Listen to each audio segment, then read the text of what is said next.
Hello दोस्तों, आज हम पॉलिटी के सुपर 20 क्वेश्चंस आपके साथ डिस्कस करेंगे। कुछ के आंसर्स हमने दे दिए हैं, जिसमें ये डबल टिक है उसका आंसर हमने दे दिया है, और कुछ आपको खुद से ढूंढने हैं। तो चलिए स्टार्ट करते हैं। आर्टिकल 371 में कुछ स्टेट्स का जो है स्पेशल दर्जा मिला हुआ है, तो यहाँ पे आपको मैच करना है। हमने खुद ही मैच कर दिया, इसका आंसर दे दिया है। 371C में मणिपुर को है, 371F में सिक्किम को है, 371G में मिजोरम को है, और 371H में अरुणाचल प्रदेश को है। तो ऐसा मैचिंग करना आ सकता है।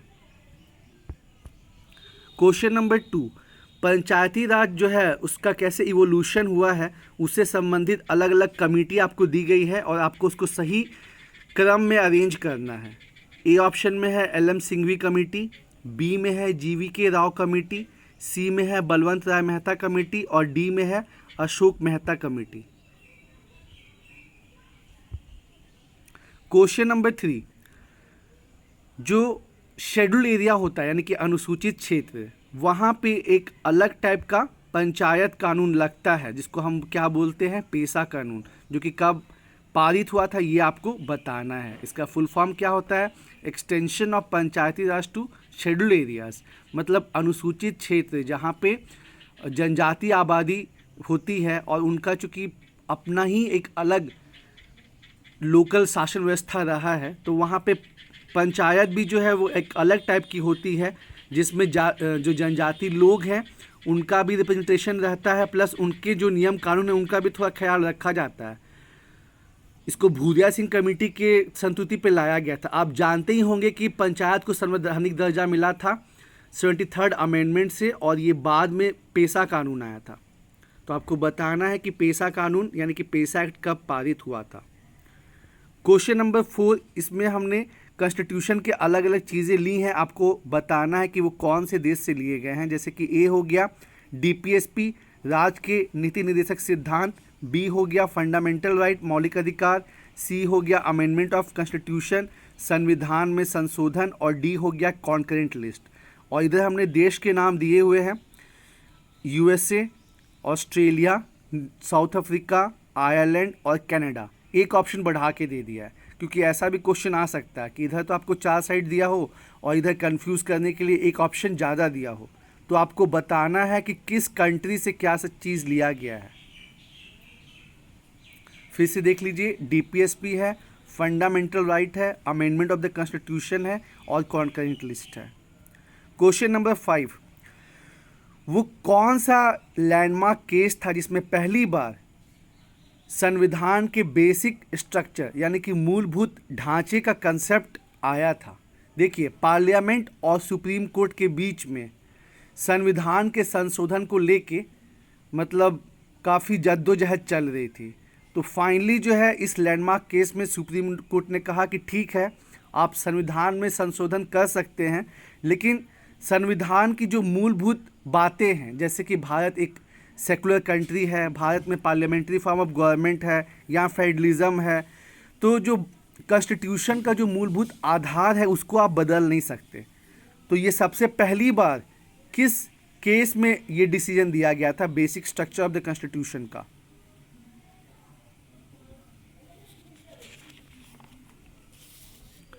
क्वेश्चन नंबर 6, अभी तक बस national commission for scheduled caste और national commission for scheduled tribe को ही संवैधानिक दर्जा था, मतलब कि वो दोनों संवैधानिक बॉडी थे। लेकिन 2018 में national commission for backward classes को भी संवैधानिक दर्जा मिला है। तो क्वेश्चन है कि किस संशोधन से national commission for backward class को संवैधानिक दर्जा मिला। तो इसका आंसर हो जाएगा 102 अमेंडमेंट। और कौन सा आर्टिकल इंसर्ट किया गया, 338B। कब हुआ ये, 2018 में। तो इस पे क्वेश्चन बन सकता है, या तो आपको ऐसे पूछ लेगा कि आप बताइए कि इनमें से कौन सा जो है वो संवैधानिक बॉडी नहीं है, और उसको आपको ऑप्शन दे देगा, या तो यही डायरेक्टली पूछ लेगा कि ये बताइए कि जो national commission for backward class है उसको किस संशोधन के द्वारा जो है जो संवैधानिक दर्जा कॉन्स्टिट्यूशनल स्टेटस मिला है।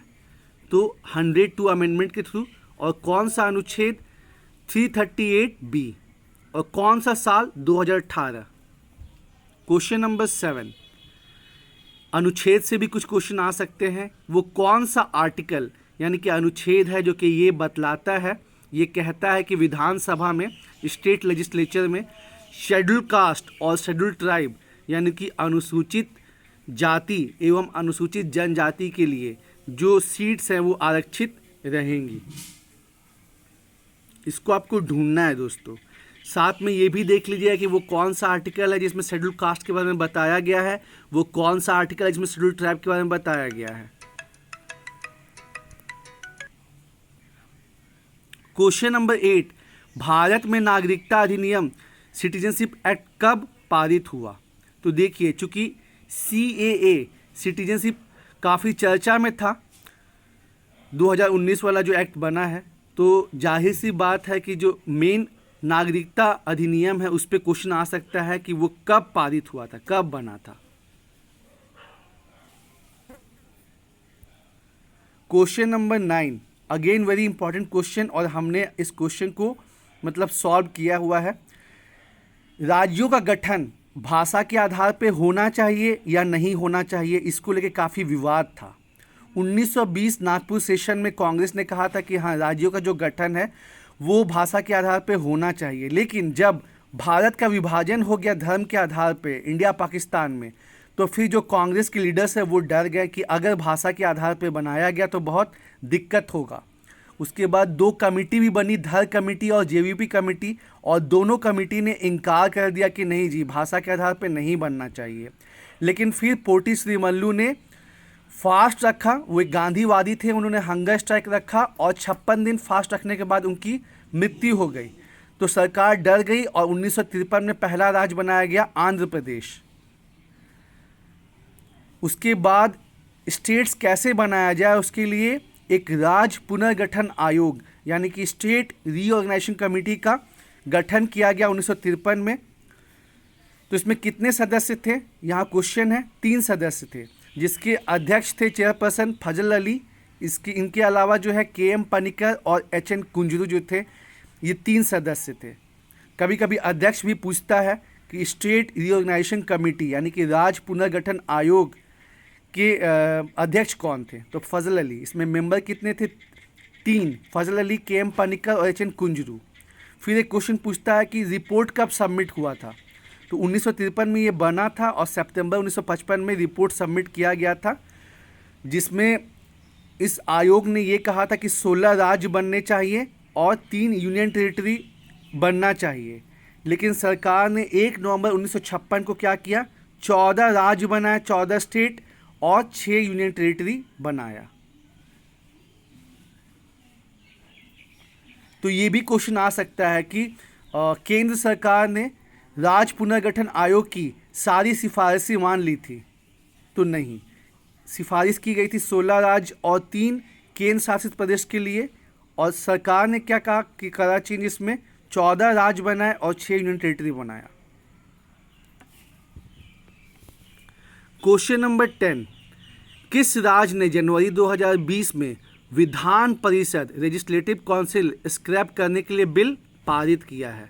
आपको पता ही होगा कि सारे 28 राज्य में जो है विधान परिषद नहीं है, तो ये भी आप देख लीजिएगा कि वो कौन कौन से राज्य हैं जहाँ पे विधान सभा लेजिस्लेटिव असेंबली और विधान काउंसिल दोनों हैं। तो क्वेश्चन है कि वो कौन सा राज्य है जिसने जनवरी 2020 में विधान परिषद मतलब हटाने के लिए बिल पारित किया है। Question number 11, national green tribunal जो कि पर्यावरण से संबंधित सारे केसेस को देखता है, राष्ट्रीय हरित अधिकरण, ये कब बना था? क्वेश्चन नंबर 12, आइए CAA 2019 में नागरिकता तय करने के लिए जो कट ऑफ डेट रखा गया है वो क्या है? आपको पता ही होगा कि CAA में क्या है कि जो हमारे पड़ोसी देश है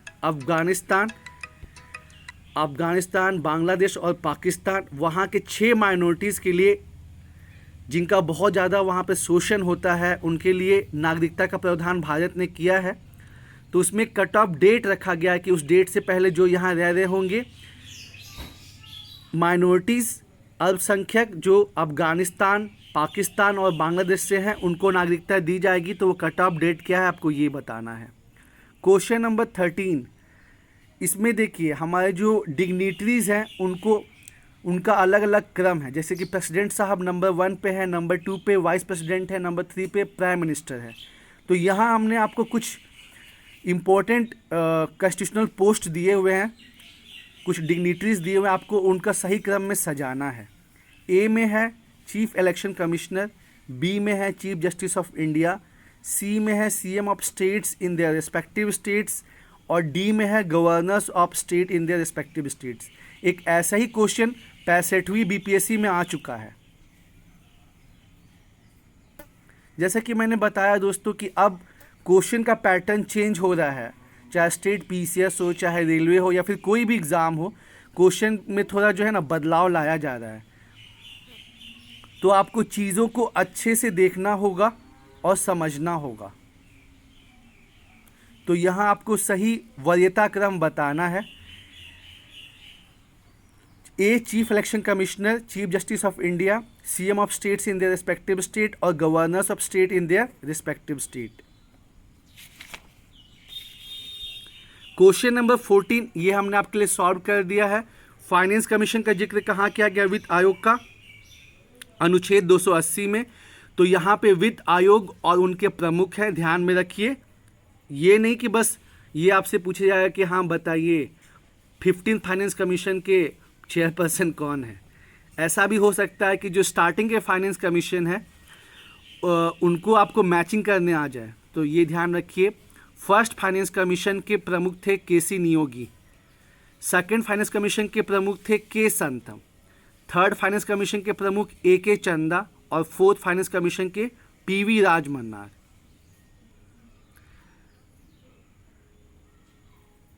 फर्स्ट फाइनेंस कमीशन, पहला वित्त आयोग के प्रमुख अध्यक्ष केसी नियोगी, दूसरे वित्त आयोग के अध्यक्ष के संतम, तीसरे वित्त आयोग के अध्यक्ष ए के चंदा और चौथे वित्त आयोग के अध्यक्ष पीवी राजमन्नार। क्वेश्चन नंबर 15, जो लोकसभा है उसमें जो काउंसिल ऑफ मिनिस्टर्स की संख्या है, यानी कि जो मंत्री परिषद की संख्या है, वो लोकसभा के टोटल स्ट्रेंथ के 15% से ज़्यादा नहीं हो सकती।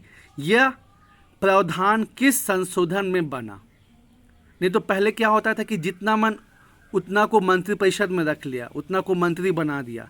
लेकिन फिर इस चीज़ को रोकने के लिए एक संशोधन किया गया संविधान में कि नहीं जी, ऐसा नहीं करना है, और जो टोटल स्ट्रेंथ है लोकसभा का उसका 15% से ज़्यादा काउंसिल ऑफ मिनिस्टर नहीं हो सकते, मंत्रिपरिषद नहीं हो सकता।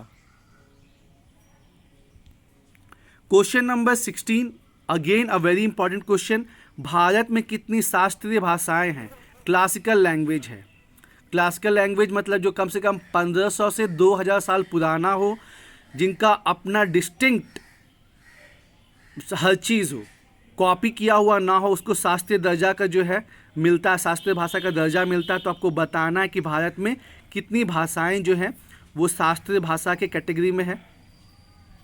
Question number 17, again very important question. वो कौन सा महत्वपूर्ण केस है जो कि ये कहता है कि 9वीं अनुसूची में कोई चीज़ है तो उसका भी जुडिशियल रिव्यू हो सकता है? दोस्तों अगर आप नहीं जानते तो जान लीजिए कि जब संविधान बना था तो बस 8 ही शेड्यूल थे। तो फिर 1951 में जब संविधान में पहला संशोधन किया गया तो 9वां शेड्यूल आया, 9वीं अनुसूची आई, और सरकार ने ऐसा किया कि अगर कोई चीज़ को आप 9वीं अनुसूची में डाल देंगे तो कोर्ट उसको नहीं देख सकता, कोर्ट उसका जुडिशियल रिव्यू नहीं कर सकता। लेकिन फिर बाद में क्या होने लगा कि सरकार को अगर कोई भी चीज़ को कोर्ट के दायरे से बाहर रखना है तो वो 9वीं अनुसूची में उसको डाल देती थी, जिससे जो है 9वीं अनुसूची का मिसयूज़ होने लगा था। तो फिर आईएल कोहेलो केस जो कि 2007 में हुआ था, इसमें कोर्ट ने फैसला दिया कि नहीं जी, आपने जो केशवानंद भारती केस के पहले डाला है उसका तो हम जुडिशियल रिव्यू नहीं कर सकते, लेकिन अब अगर आप कोई भी मैटर को 9वीं अनुसूची में डालेंगे और हमको लगेगा कि वो सही नहीं है तो उसका जुडिशियल रिव्यू हो सकता है। तो ये बहुत इंपॉर्टेंट क्वेश्चन है।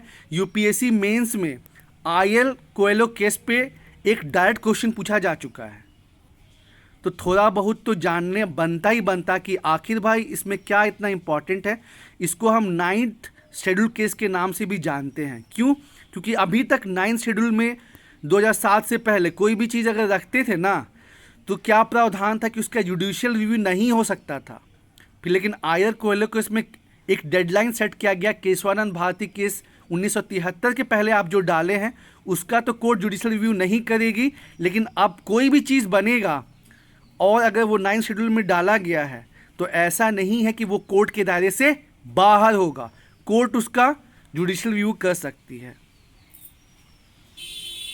क्वेश्चन नंबर 18, जो सीवीसी है, केंद्र सतर्कता आयोग, जिसका काम है सरकारी संगठन में भ्रष्टाचार को रोकना, इसका गठन 1964 में हुआ था, किस समिति की सिफारिश पे? तो आंसर है के संथम। क्वेश्चन नंबर 19, निजता का अधिकार यानी कि राइट टू प्राइवेसी जो है एक मौलिक अधिकार है, ये कौन से केस में बताया गया? क्योंकि पहले जब ये मैटर कोर्ट के पास आया था, सुप्रीम कोर्ट के पास, MP शर्मा केस और खड़क सिंह का केस, तो सुप्रीम कोर्ट ने इनकार कर दिया था कि जो निजता का अधिकार है, राइट टू प्राइवेसी, एक फंडामेंटल राइट नहीं है। लेकिन फिर जब आधार कार्ड आ गया, सोशल मीडिया, व्हाट्सएप, फेसबुक, इस सब में जब आपके डाटा यूज़ होने लगा तो फिर केस किया गया, और तब जो है सुप्रीम कोर्ट ने एक पर्टिकुलर केस में 2017 में ये फैसला दिया कि नहीं जी, right to privacy fundamental right है, मौलिक अधिकार है। तो आपको वो केस बताना है, हुआ कब था? 2017 में। क्वेश्चन नंबर 20, भारत में आपदा प्रबंधन अधिनियम, डिजास्टर मैनेजमेंट एक्ट कब बना? बहुत इंपॉर्टेंट है।